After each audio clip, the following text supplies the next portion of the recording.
In a world filled with false happiness and despair, there is one voice willing to speak the truth. They can take his chair, but they can never take his anger. Pierre Bernard Jr. is extremely pissed off.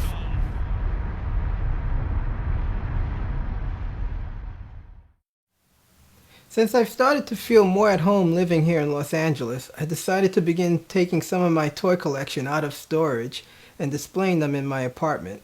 I figured it was time I had the pleasure of seeing some of my collectibles again.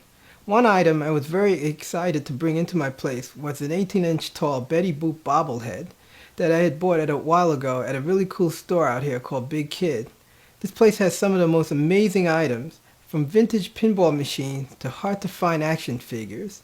I bought Betty Boop because it combined several of my favorite collectibles. It was a Betty Boop, a bobblehead, and also it spoke. At the time I had bought it, I wasn't feeling good about LA, so I thought, why unpack it?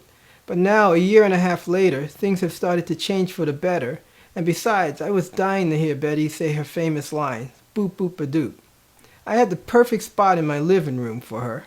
I took her out of the box, placed her down on the table, moved her head. Nothing happened. I did it a few more times. Still nothing. The box said batteries installed, so I hit it several more times. I started to feel like one of those guys who always smacked their girlfriend on the head. It felt wrong. So I decided to open her up to see if I could figure out why it wasn't working. There was a battery, all right. The problem was it had leaked. Not only did it leak, but it must have happened some time ago that the battery acid ate through the contacts and had hardened dry, causing them to break. This was a DOA toy. This wasn't the first time I've had this problem. I have a talking Mr. Burns from The Simpsons, which I caught in time and was able to save, and an Iron Man action figure as well. There was also a talking Mr. Spock bobblehead, but I couldn't fully save him. The battery had leaked, causing damage that made Spock speak at weird moments. I'd be watching TV and suddenly it would say, "Live long and prosper," or "That's not logical." It's like having a toy with Tourette's syndrome. I appreciate the fact that these toy manufacturers like to include batteries, but why can't they just place them in a separate package like electronic companies do with remotes? I have toys which I've bought, hoping to never open right away, but I know I'm chancing battery damage over keeping them sealed.